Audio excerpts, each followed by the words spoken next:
Got a Teac V850 in today for service. This is a 3-head deck with Dolby DC and DBX. Brought in for a speed adjustment. Guy that owns it says it hasn't been used in about 5 years. I plugged it in, turned it on, and it sounds pretty sad. So this is going to need more than just a speed adjustment. It's going to need a major overhaul. So let's get started. Today I have a Teac V850X. This is a 3-head cassette deck that has Dolby B, C, and DBX noise reduction. And I'm recording this today on my older camera. This is the FDR AX33. This is the one I've been using for years to make the recording. And I'm just kind of moving around the camera here a little bit because, you know, the 53, if you've listened to some of my later videos, the sound is really kind of messed up on the AX53, which is the new camera. This is the old one. So I'm just trying this out right now. We'll shoot a few videos on this one. This is the one that the base gets loose and the camera's always moving around. I mean, I've stuck some tape on the base of the camera to try and stop it from moving around on the tripod. Anyway, this cassette deck was brought to me today to look at. I actually have one like this, same model as this one. But this one was brought in, and the guy that owns it says he thinks the speed is a little bit off on it. So he's asked me to check it out and just check out the speed because he feels that the speed is a little bit off. But other than that, he thinks it works okay. He hasn't used it for a long time. It's been sitting in storage for approximately 5 years, and he hauled it out to use it and found that it just didn't sound right. So we're going to look at this one today, and we're going to see whether we can improve on the sound on this one. And we'll run it through the paces. We'll do the calibration. I'll do the level, and I'll show you how the level, I think I've done that before, but we'll show you how the level works on this thing. And I'll open it up, and we'll check the speed out. We'll check the speed calibration and see how well it tracks to my JVC 1000 or 1010 and my RSM 275. Camera is going in and out of focus. I just noticed that. Well, smarten that up. Let's see if that smartens the camera up. I had the intelligent auto turned on, and what I'd been using, the main reason this camera hasn't been here in the shop for the past couple weeks is I was using this camera to record some slides, just 35 millimeter Kodachrome transparencies that you'd put into a slide projector. And how I was doing it was I had a light table. I could just lay the slides out on the light table. The macro on this camera is good enough that I could hold the camera right over top of the slide and it would focus on the film. So no projection required. It's a heck of a lot faster than putting a slide on a scanner. I had 10 slide trays that had, I think, 60 manual focus. It doesn't like the black, obviously. I had, as they say, 10 slide trays with 600 slides. So to scan those on a scanner, if you've ever scanned slides on a scanner, it takes forever to do each one. So with the camera, I could just lay them out. I had one of those boxes that like they used to use, that you would lay all your slides out for like sorting them, and it has a light in behind it. So I just put a light source in behind, set all the slides up, and then I could just take the camera and poof, poof, poof, 20 megapixel stills, like 20 megapixel photos of the actual slide, including any scratches and stuff that were on them, but can't do much about that. And also didn't help that some of the slides were warped from sitting in a slide projector under the bulb for a while, so that created some interesting artifacts, like portions of the picture out of focus.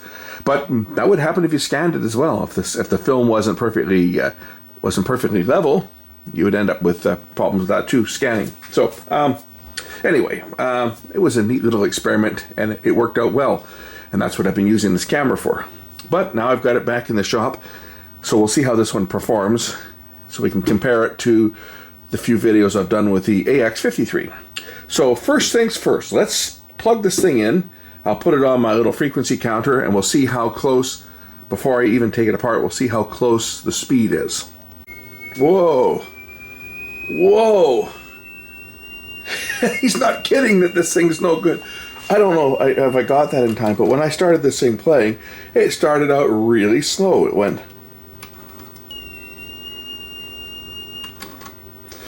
well, you guys probably heard it as it was speeding up there. It started out like ridiculous. This is a 3 kilohertz tape, and it started out around 400 hertz.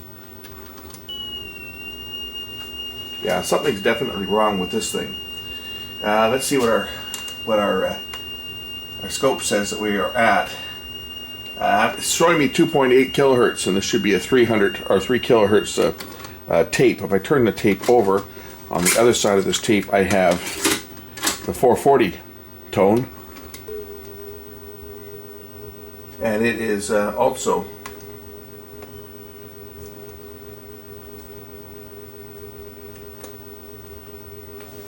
this one's measuring at 412. So it's a little bit on the low side. A little bit of wow and flutter in there too. But what really troubled me is when it's starting up.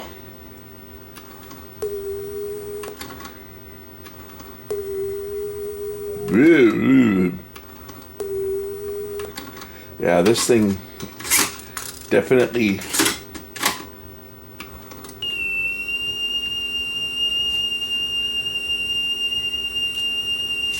needs some work. It's definitely slow. So there is the speed, 2.78 kilohertz. If I switch to the other side of the tape, I wonder how mine's sounding. I haven't used mine in a while. Yeah, this is pretty slow. Mine's all set up in my living room, but I just don't listen to cassettes. The only reason I have mine set up is because I have the odd cassette that I recorded way back that was recorded with DBX. I actually put I've put the JVC that I got, the 3-head JVC, I put that one into my studio because most of the tapes that I get to archive for people are recorded in Dolby B or Dolby C. I don't see DBX tapes. I used to do a lot of recording when I recorded. A lot of my tapes, my mix tapes, were made on this very machine, or on the Techniques one that I serviced, my own one that I serviced there a couple of weeks back, the RSM 275. And I always had the 275 in my office for playback. I had my deck like this is in my living room.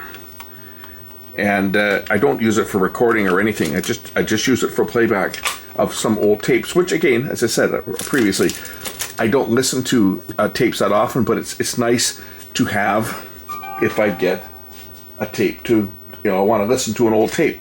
I've got some mixed tapes that I did before I transitioned everything over to DAT. I've got some mixed tapes from back in the early 80s that sometimes I like to listen to. So that's what I use it for. It's just for playing those back.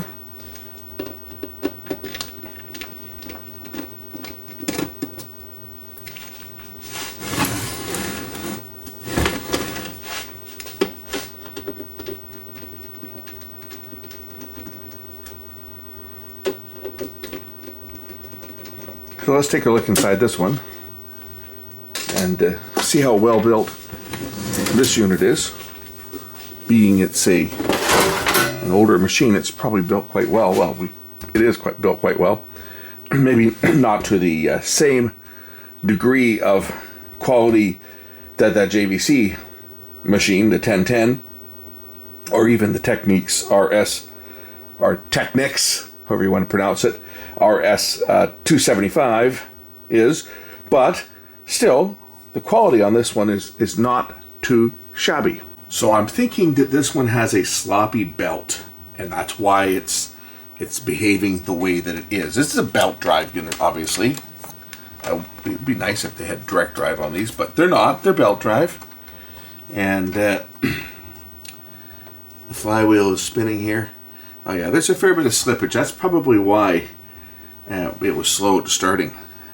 The guy that owns this says it's been sitting around for a number of years and has not been used. So that would certainly explain why it's acting the way that it is. This is a 3-motor design. It has a capstan motor, it has a rear drive motor here, and there's a third motor down here that is just used for one purpose and one purpose only, and that is to drive the cam gear that raises and lowers the head. So to service this unit, the first thing I need to do is I need to remove this plate on the top here. Then I can access the actual deck itself. So let's take out the screws that hold that plate on so that the deck itself is accessible.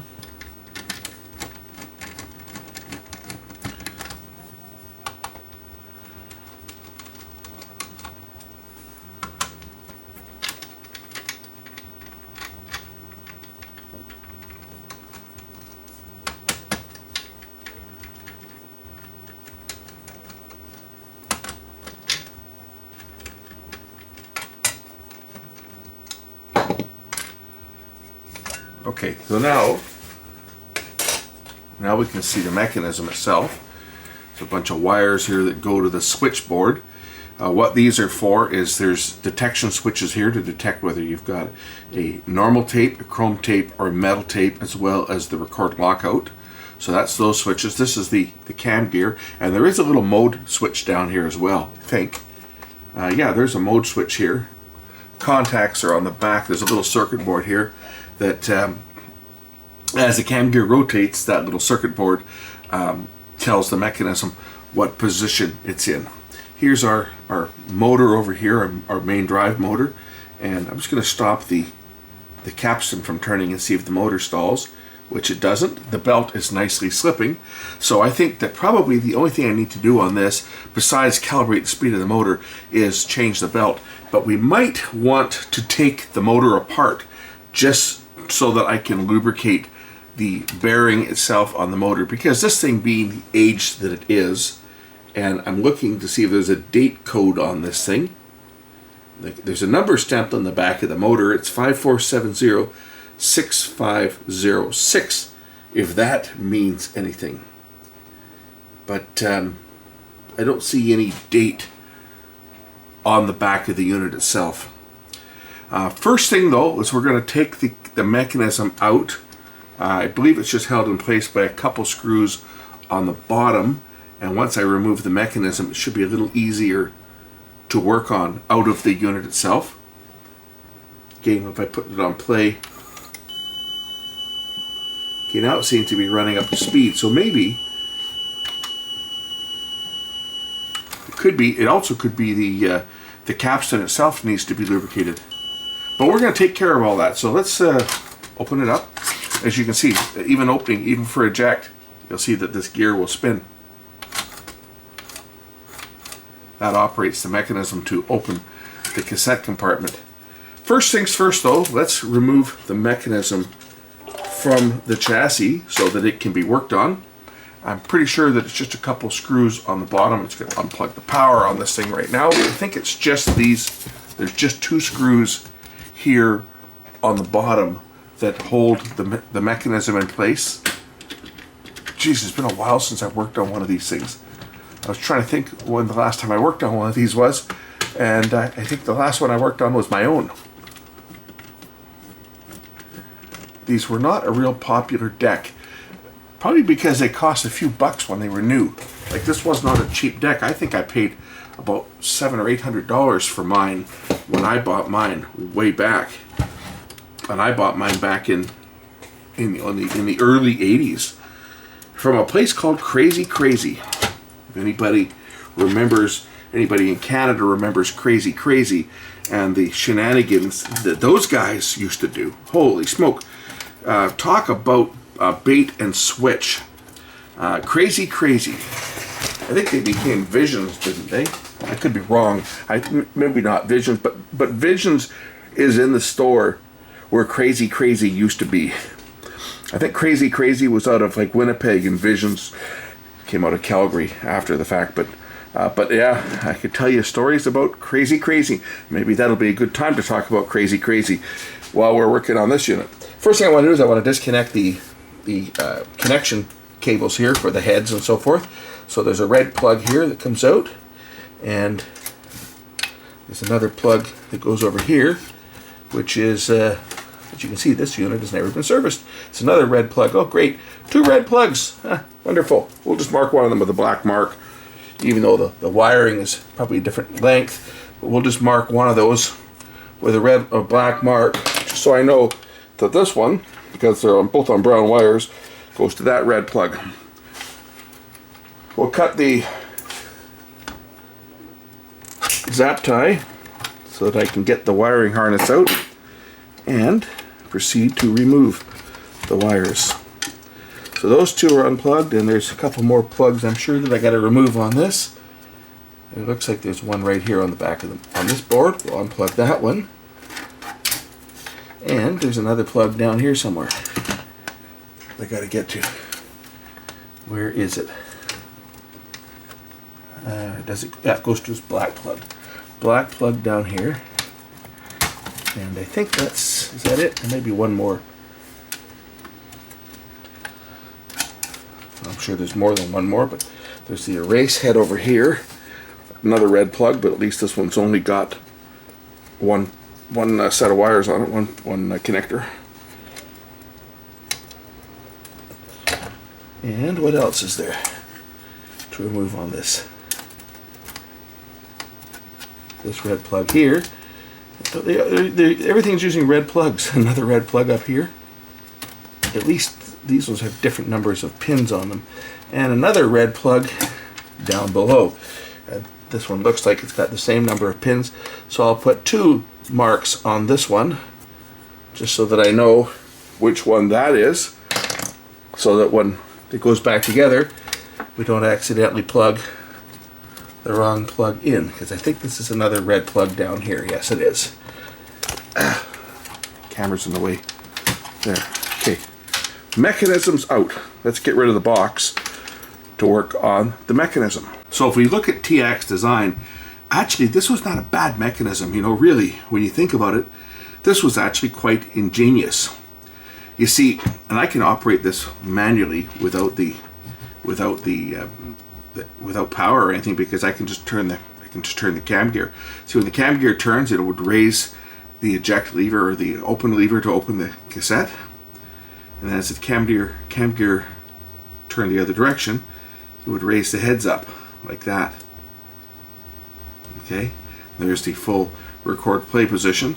The next position down is pause, and then fast forward, rewind, and then finally stop, and then eject. So depending on what you were asking it to do, if you want it to go into pause, it would go up like that, and then to go into full play, it would just bring the heads up. But you notice on here, first they've got 3 separate heads. You've got an erase head. The erase head is actually spring loaded, and it pulls up against a pad. Now that does 2 things. One, it adds additional back tension, which is important so that you get good contact to the record and the playhead. Some tape decks will put a second capstan in here, and another pinch roller, and then you have what's a closed loop to increase that tension. And then they'd put a small erase head that would actually go into the cassette through that hole in the cassette. This one uses a conventional erase head and does not have anything that goes into that middle hole, or that offset hole in the cassette. Pinch rollers over here. The pinch roller looks to be actually in very good shape on this unit. The head itself also looks to be in really good shape. Like there's no wear at all. Holy smoke. Like this thing's in really good shape. There's no wear whatsoever. This unit has not had a lot of use. I can just tell from looking at the head. If we get a close-up shot of the actual head itself, it's in really good condition. Okay, I guess that's as close as I can get with this camera. I think the other one went a little closer from this height, but as you can see, like there's virtually no wear, and there's certainly no Like there's no groove or anything on here to indicate that the head itself is worn. The pinch roller also, look at that. The pinch roller is in really good shape. Just drop it down here. Now here's something else that you don't see. And if you look back at some of my other videos of so-called high-end decks from companies that start with an S and end with a Y, we won't say their name here, but this is all metal. Look at that. It's beautiful. It's beautiful. This is where the money went on this. You know, this being a Teac. Teac is, of course, Tascam. Tascam was their professional division. Teac was their consumer division. On the reel hub here, you'll notice that there's an optical sensor right here, and on this there'll be silver paint, I believe, on the reel hubs here. Or it may not be. It actually just may be the white. I don't think they have silver on that. I think it's just white. They've got slots cut in here, so because this is an emitter and receiver. You see, it's got you can see the two halves to this photo sensor. One of them is shooting a beam of light out, and the other one is receiving it. And where there's a hole cut in here, there's no reflection because, of course, the deck itself, the back of this would be, I think it's black. Where the white portion is, that's going to reflect the beam back, so you get the switching on off. For the photo transistor, that's used for the auto stop. It's also used for the tape counter. There's another one. I think, is there one on this one? Maybe not. Yeah, this one only has one. But you can see another model of deck actually had one on this side. You see over here, you can see the hole there. So there was another model up of on a deck, or it may have been on the Tascam branded deck that would have had yet another sensor over here to give you real time, so it could figure out the length of the tape and figure out how many minutes you were in based on the speed relationship between one reel and the other. This one here, this just operated the tape counter, counting the pulses going forward and counting the pulses going backwards. There's 4 detection switches on here. You've got a record lockout detection switch. You've got a chrome tape detection switch. You've got a metal tape detection switch, and the 4th one over is going to be to tell the unit if there's actually a tape in the cassette compartment at all, so that if you push play, nothing happens if there's no tape. As I say, the pinch roller on here looks to be in excellent condition. I mean, look at that. I mean, it's even clean. This looks like it's brand new. Yeah, this tape deck here goes back to the 1980s. We're going to pull the capstan shaft out on this thing and lubricate it and see if I can find a belt for this unit. To change the belt, I'm going to take the motor off. So I'm going to remove a screw on the bottom here, and I guess there's 2 screws.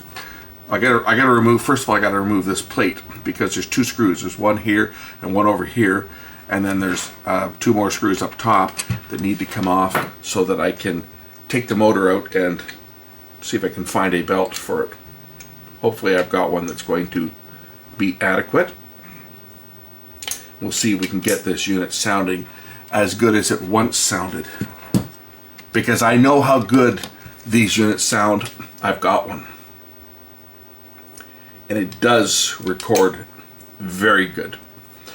I used mine for years to make tapes. And I bought it after the RSM 275, so I think I got the RSM 275 in around 84, I think, or 84. And I think I bought this one in 85 or 86, whenever it came out. All I know is that it was a very expensive deck.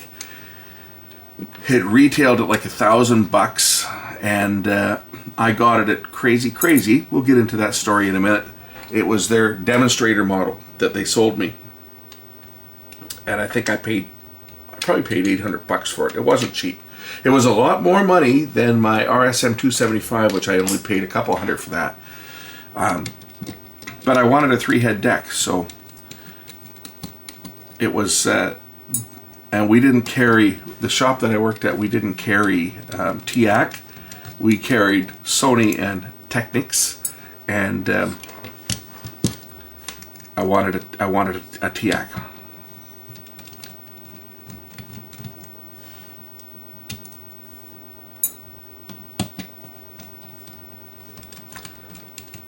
So remove these 2 screws, and And the motor should lift out with the belt on it.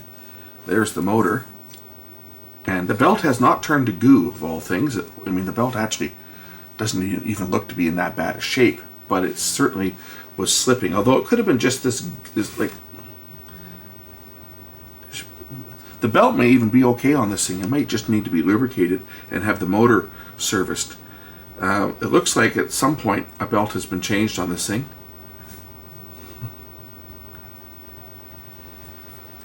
Yeah, it looks like somebody's changed the belt on this thing before, and it looks like it's got remnants of the old belt that was in there. Let's just take that pulley off and we'll clean the pulley. I'm going to take the motor out and actually take the motor apart as well. So let me just first of all do that. To be able to take this motor out here, and I may have to unsolder these wires off the back just to get the motor out. I don't want to have to undo these harnesses if I don't have to. So let's just remove the motor. It's soldered in place. Let me just turn on the soldering iron and we'll get that motor removed. So we'll just undo the wires going to the motor. Geez, this motor looks original too, doesn't it? Everything looks original on this thing. It's amazing how well these were actually built.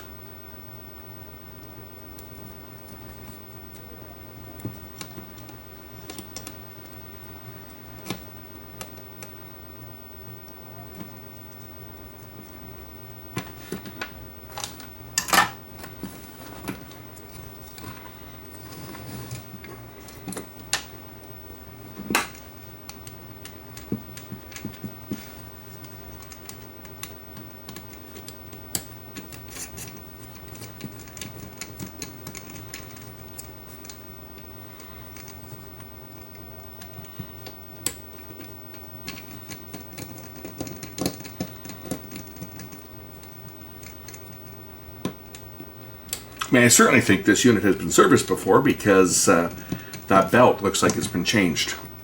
It looks like the original belt turned to liquid rubber and melted.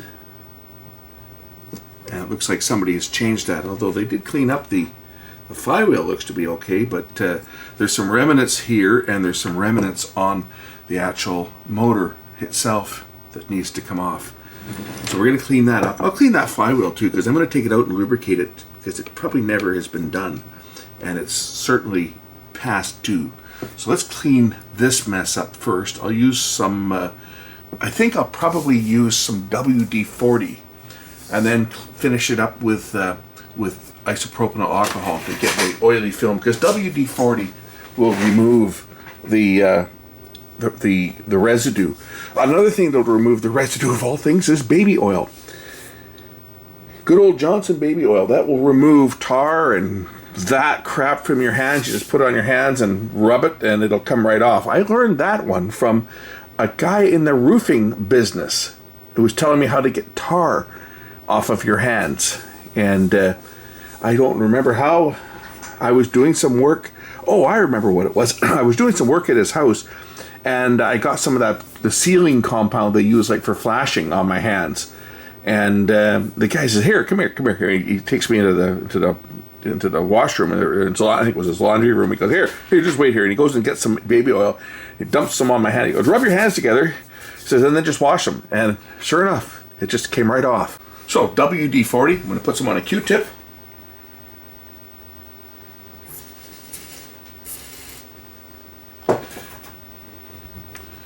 And this should remove this residue that's left behind.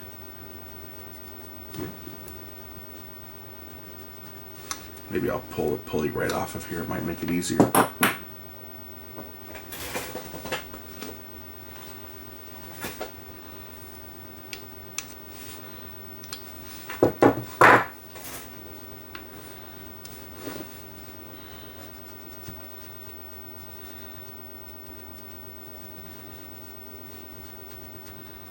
See what I mean? It just takes the stuff off like magic.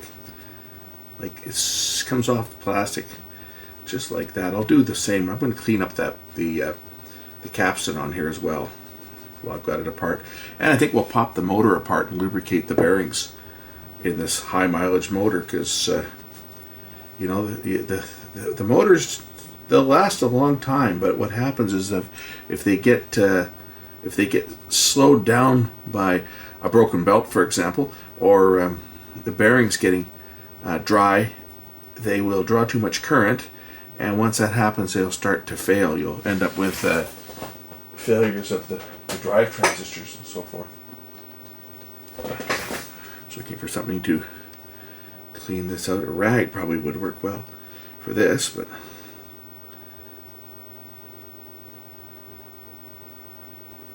this will clean this groove out here.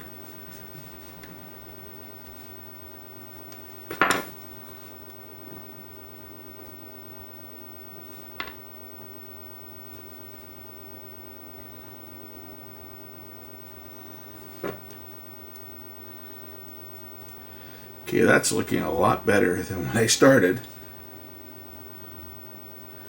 Pretty much all of that that old belt material is gone now. We'll do the same thing for, I'm going to pull the flywheel out here. You notice that there's no retainer on there, and we'll clean any gunge off of here too, the same way. And then we'll clean it off after this with isopropyl alcohol. Looks to be it's pretty clean. Whoever did this must have cleaned this part up, because I'm sure there was remnants of old belt all over this thing.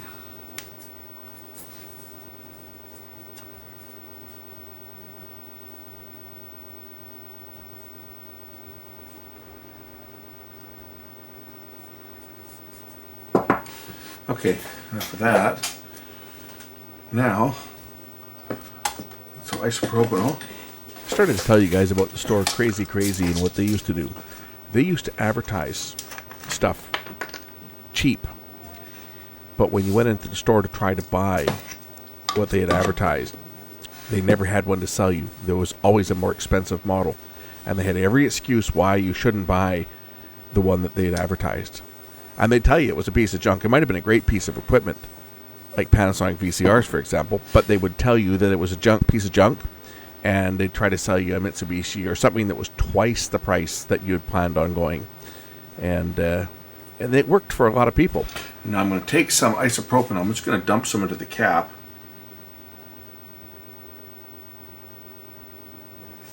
So that I can sit this pulley in there. And that way I can get it completely clean, because of course I've been wiping it with a Q-tip, soak up most of the oily residue, but there'll still be some left behind. So this way I can just completely flush the any of the oil, any remaining oil that's on here from the WD-40, flush it right out completely, and then we'll just discard the alcohol in this little cap here. I remember they once offered a VHS Hi-Fi VCR for $333 when the average price was about $800 at the time, or $700. I spent 2.5 hours in that store trying to buy that unit, and they would not sell it to me. Now to open up this motor, this is always a part that makes me nervous, is getting into these motors, because you don't want to break anything, right? They just pop together, but usually the easiest way to get into them is to start along one of the edges here, just to kind of bevel out the case a little bit, just so that you can get something in there to pry it without getting too close to the circuit board and damaging it. If I can get something in here to pop it, I should be able to pop the top off, like a screwdriver in here, and pop the top out of it. And the reason why is they only had one unit in stock, and they could not sell that one unit, as that was the one they were advertising as bait, so they could switch people. And they played this game for years. People finally got smart, and they eventually went out of business. In so that I can pop it, and it should just pop off like that. There we go. There we go. Top's open. Okay, now inside here, this is where you'll find the electronics that control these units, and the electronics there. And if I push the motor through from the other side, I should be able to lift this entire assembly out just like that. And This one actually has a separate motor in it. Interesting. Like a lot of these units, the actual, like, the circuit board was part of the motor. You took it apart and, you know, they didn't have a separate motor. This one's actually got a separate motor right inside. On this one, I can probably get oil right into the bearing, right down through here. And on the back, there's a hole on the back here. And you can see that there's actually a space in there where oil could actually get into the bearing from the back here. So let's just try putting a little bit of oil right into that hole on the back and see whether that will wick its way down. I bet it will. I bet the oil will actually get into the bearing from the back here. And again, on the front side, we just put a little bit of oil right there. And again, we don't need much. Too much oil is worse than not enough. But that will probably make it into that motor. I mean, it's not like it's sticking or anything. The motor actually feels to be in pretty good shape. But that will certainly, I think, help it out. You'll notice that this motor actually sits in rubber. There's a rubber washer here and a rubber base on the back. So the actual motor itself is physically isolated by basically sitting between two sheets of rubber. We'll put the motor back together. Pop it in. Just like that. Put the back piece on it. Keeping in mind that I've got to line up a cutaway here where the screwdriver goes through to adjust the speed. This side obviously went down. You can see where it was sitting on the circuit board.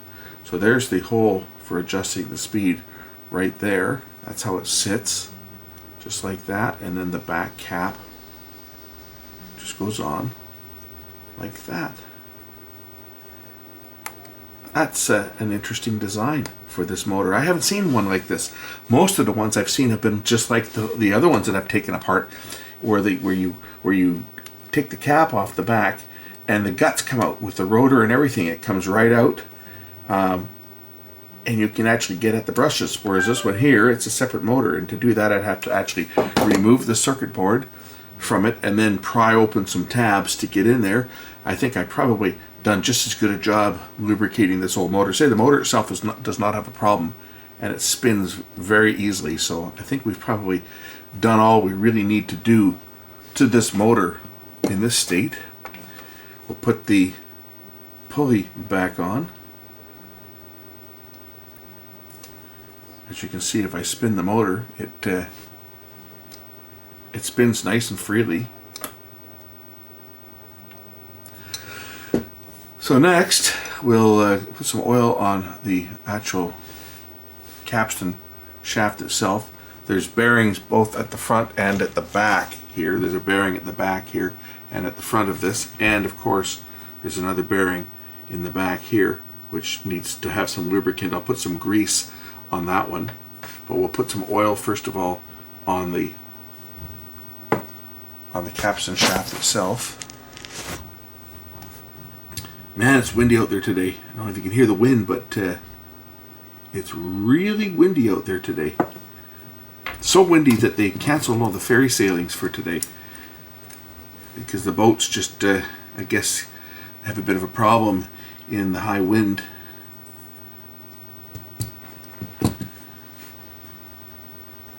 Okay, next I'll clean out the rest of that lubricant from the back of this bearing cap here, and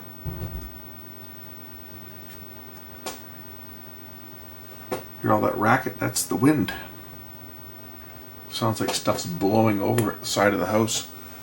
Garbage cans and stuff, I'm sure, are ending up in the driveway.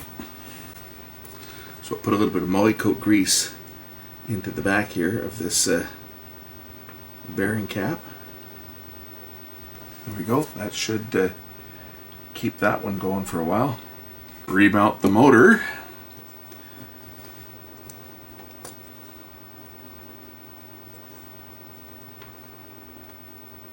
You know, it's interesting when you work on a lot of the more common tape decks, like Boney and Techniques, you get used to seeing their design, and then you get one that's not quite as common, such as a Teac or a Nakamichi, and you start to see some real differences in the way that they were designed, and you can appreciate the differences because like this metal construction, for example, you didn't see that in a lot of tape decks. A lot of stuff there was a lot of plastic in a lot of them. Might make it easier if I use a smaller screwdriver for this, just to set this screw in.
Now to find a belt for this unit.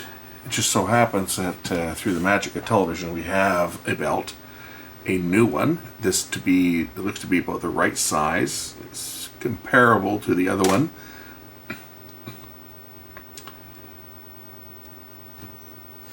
So let's just try slipping this belt on here and see how this thing goes back together, how it performs.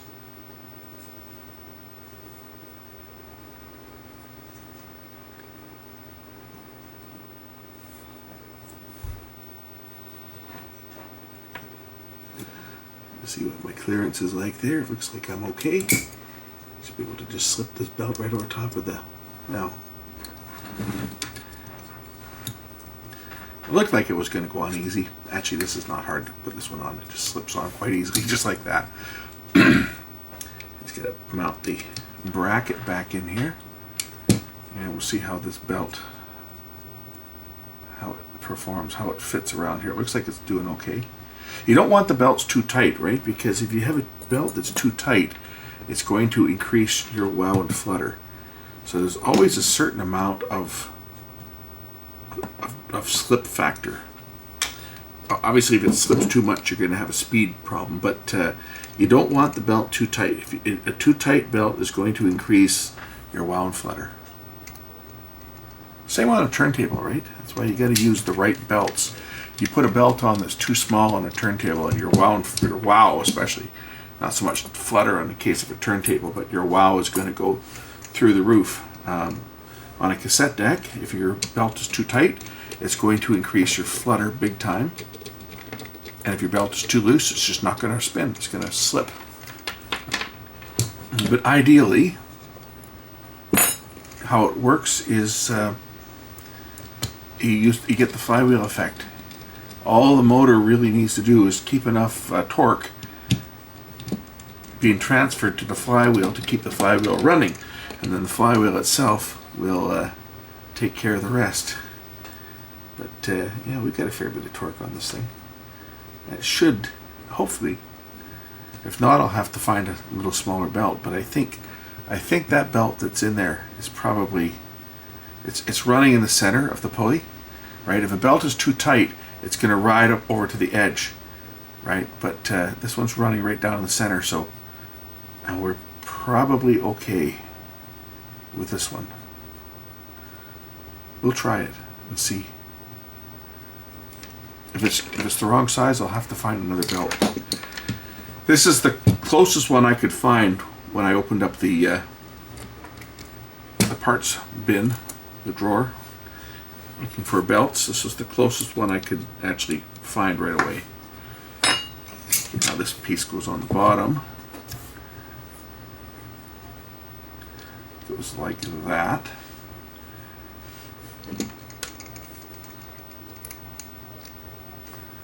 Or was it like that? Do you guys remember what way it came out?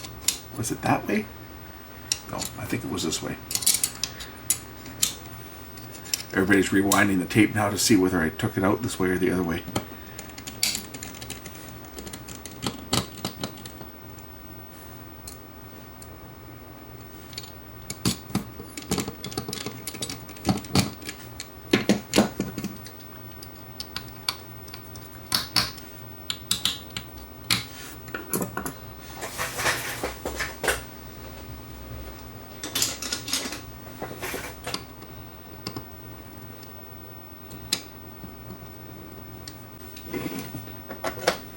Now, this being a 3-head deck, we're going to want to run the demagnetizer over it, because going into record will clear any field on the record head and erase head, but it won't do anything for the playback.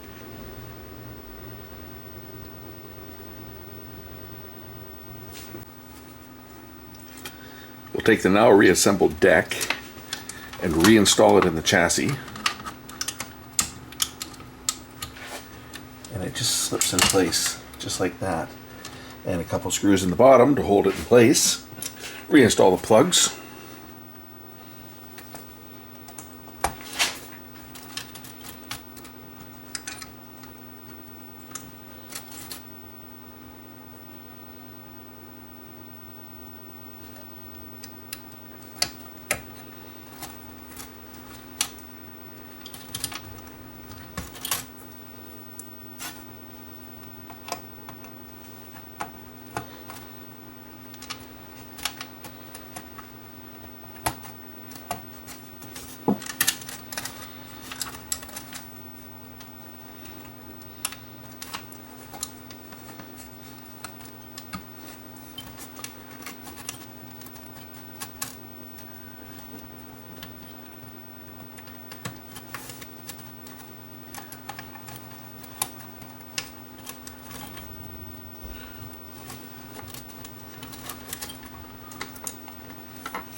Time to try it out and see if it's improved at all since we started on it. And of course set the speed, because that's why it was brought to me, to set the speed.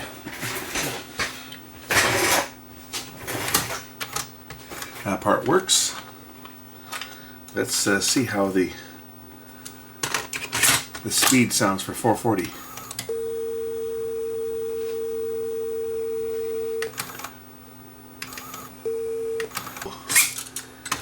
3 kilohertz.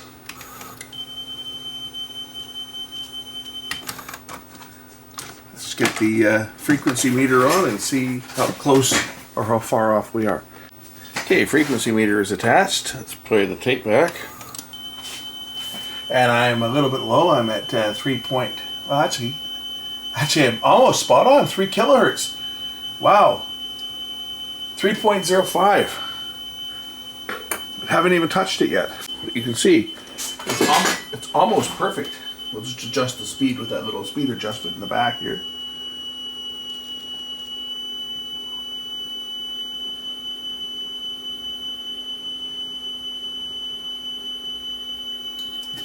I hear you wow and flutter, and I don't know why. Okay, here's our speed tape, 440. Pretty darn close. See if I can get it right on.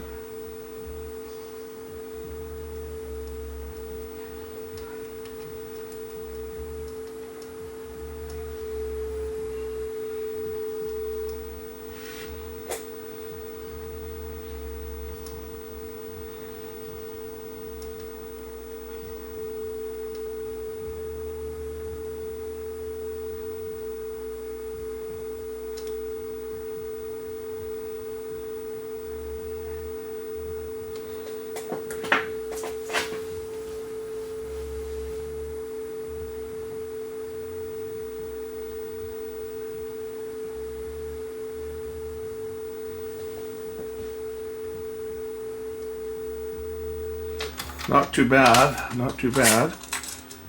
Check out the 3 kilohertz side again. 3.01 kilohertz. I think that's probably as close as we're going to get this thing. I hear a little bit of flutter in there, and I don't know whether it's just the whether it's the it won't be the belt, because the belt's the right size. Oh, you know what? It could be the belt. I'm looking at the belt here, and as I'm looking at the belt, I can see the belt is wavering a bit on the pulley. Check it out. I'll show you. So if you look at the belt, throw some light in there. You see the belt moving ever so slightly. The belt is ever so slightly moving on that motor. Now I don't know if I move the pulley ever so slightly out a bit. Shut it off here. I wonder if I move that pulley out just a little bit without taking it right off the shaft, whether that'll affect it. Help center it up a bit.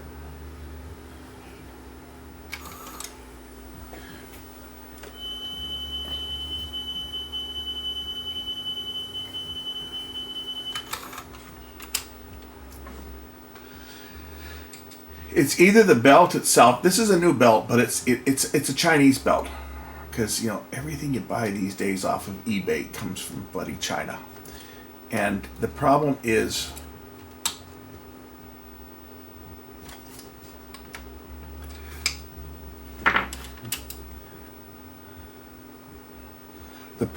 with them is sometimes there's a slight, like they're not cut perfectly. The thickness varies ever so slightly on it, and every time the belt makes a revolution, it varies ever so slightly, and that's a problem with most of these belts that you buy off eBay. Now, if I contacted Teac USA and ordered a belt from them, I could probably get a new belt for this thing, but ordering a belt from Teac would cost me $30 to $40, if not more, just because I've ordered a belt from Teac before for my Tascam DA40, and it was over $30 by the time the belt landed here, and that was just for that little microscopic loading belt that operates the mechanism. So I know how much Teac charge for belts, and they're not cheap. They are really expensive. Now, sometimes what causes it is if you get if there's any debris or anything on the flywheel.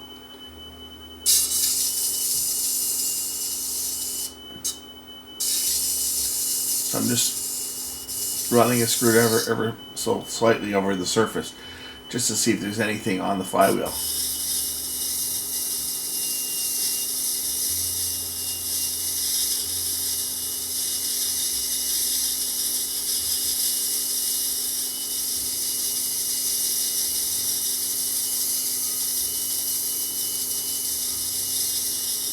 Because that could certainly cause it too. If there's any abnormalities in the flywheel.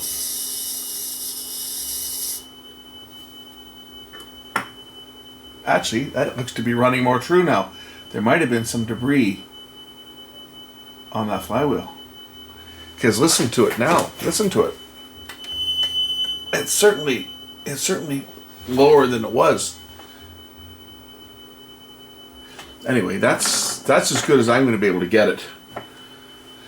I don't think I can do any more on this, other than, as I say, I could try ordering the exact belt for it. But any other belts I get, if I order anything else off eBay, they're all going to be the same, right?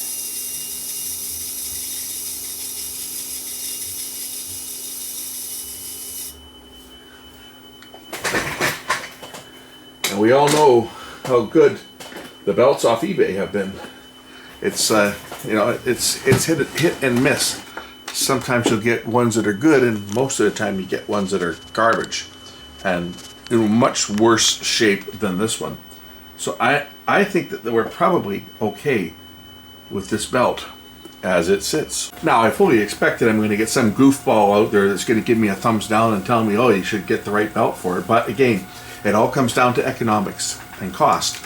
And if I have to justify telling a customer, well, I had to order a belt and it's $50 for the belt, you know what he's going to tell me at that point? He's going to tell me to keep the tape deck. But if I have to tell someone, well, I could put in a $2 belt, and here's how good it's going to sound. Or if we want to get that wow and flutter right down to the factory spec, it's going to cost you a $50 belt, and of that, $30 if it's going to be shipping to get it sent here, you know, plus the labor and everything else. Well, there's a good chance that they're going to say, go with the cheap belt, because people using these tape decks today aren't using them for recording music of high quality. They're using them to play back existing tapes that they have. And a deck like this, the reason people want to fix a tape deck like this is because it has DBX noise reduction, and obviously they've got tapes that were recorded with DBX. And when you've got a tape recorded with DBX, you have to play it with DBX or it's going to sound like absolute crap. I'm just rewinding a tape now. I've got a tape that's got damage on side 1, but side 2 I think is okay. We'll check out the bias settings on this thing and calibrate it and see how well this unit makes a recording. On these tape decks, you've got a separate board over here. This is the DBX board. We're not going to touch any of the controls on here, because if you get them out of whack, you're never going to get them back without calibration tapes and specific equipment designed to calibrate DBX. So I'm not going to touch any of that stuff. In fact, the only thing I'm going to be doing on here is checking the levels, and we'll do a recording test. Now, if I remember correctly how to do this, to do a recording, I put it into record. I think it's record pause. What happened there? Well, that's not working right. Pause took it into fast forward.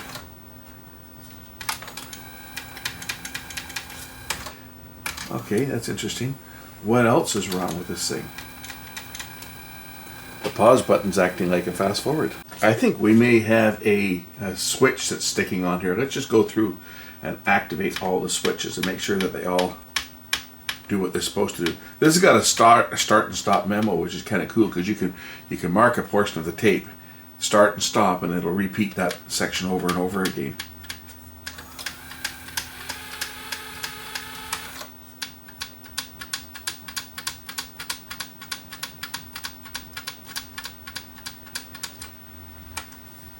Mode, clear, rewind.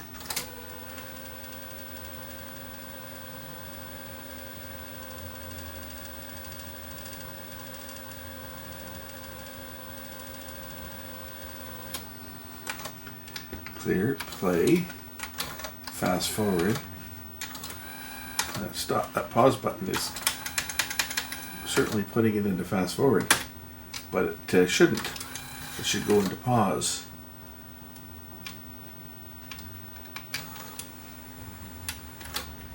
And now it's pausing.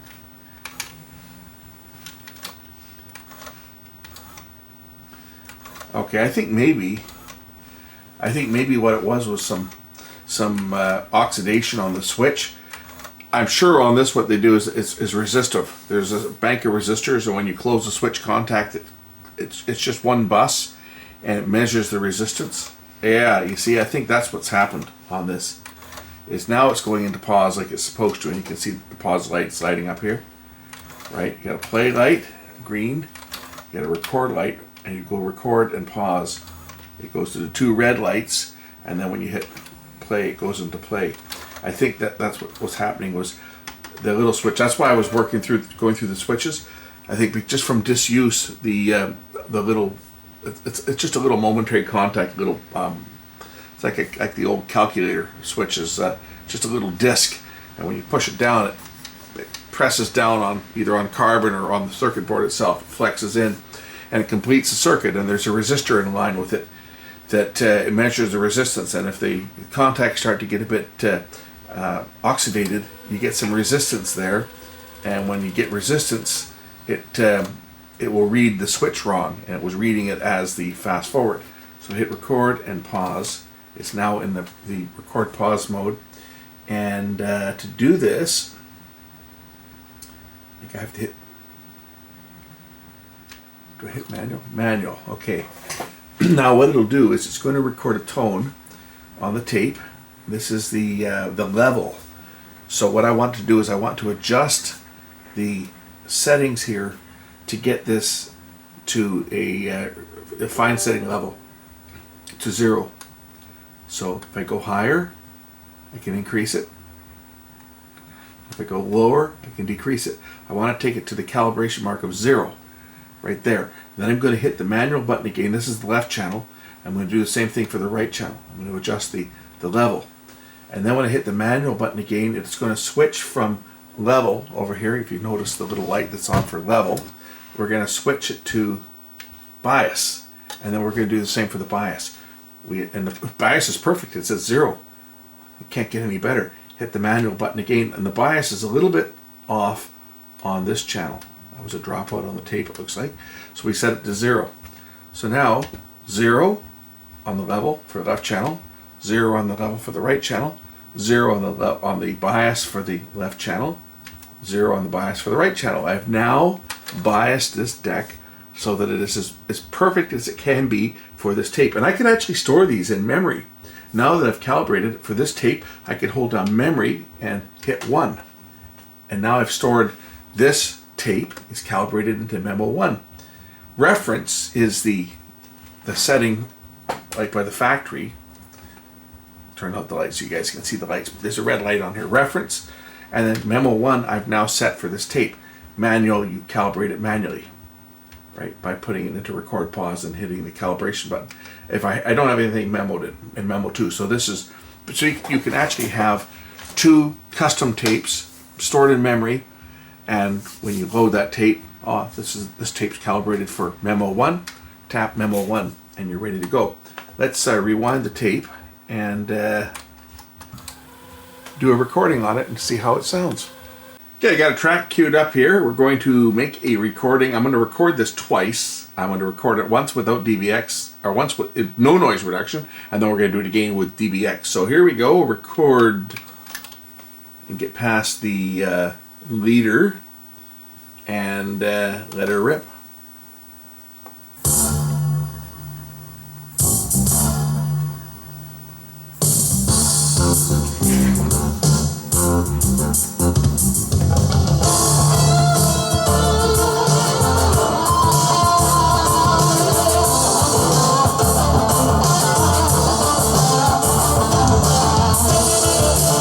This is source.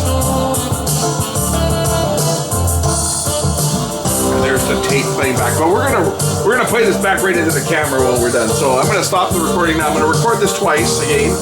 One with no noise reduction. We're gonna do it again with DBX, same song, and I'll play them back directly into the camera so you can hear exactly what is recorded on the tape.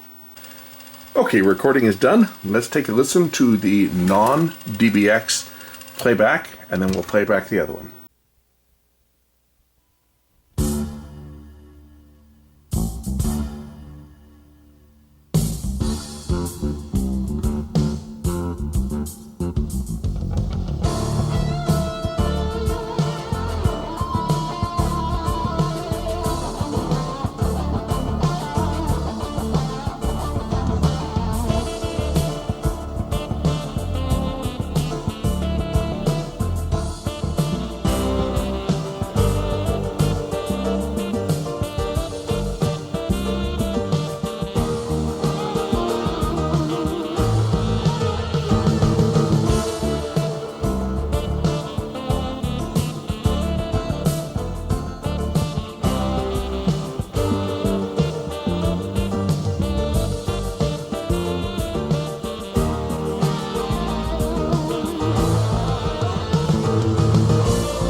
Houston, we have a problem.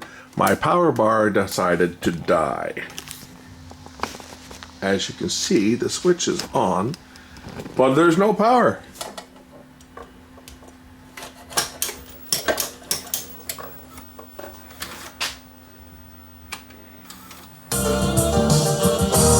Right when I was enjoying that. Anyway.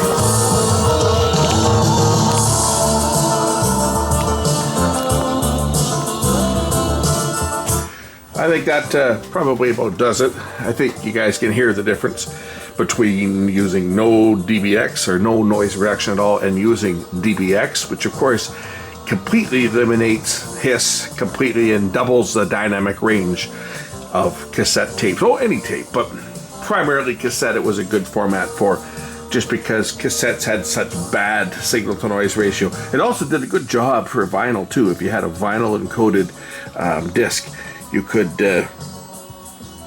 play it back through a lot of these units. Does this one have a disc decoder or not on it? I don't know if this one had disc decoding. Did it or not? Has an MPX filter. This might not have disc decoding. I know my Technics deck does. It has a switch. It says DBX disc. And what it does is it just loops the input through to the output and runs it through the DBX decoder for playing back discs that were recorded in DBX. But I don't think this one has it. Noise reduction out, B, C, and DBX. So this one, that's one feature this one does not have. Anyway, this unit is now working. It's sounding pretty darn good, actually. If I play it back without DBX, it sounds horrible.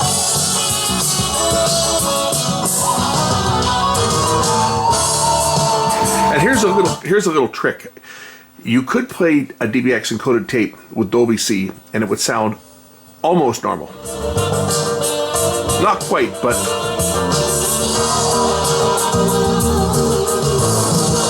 without any noise reduction, you couldn't listen to it.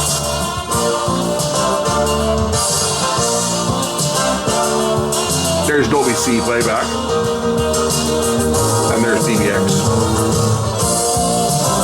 Anyway, this one's done. Thanks for watching. We'll catch you in the next one. Bye for now.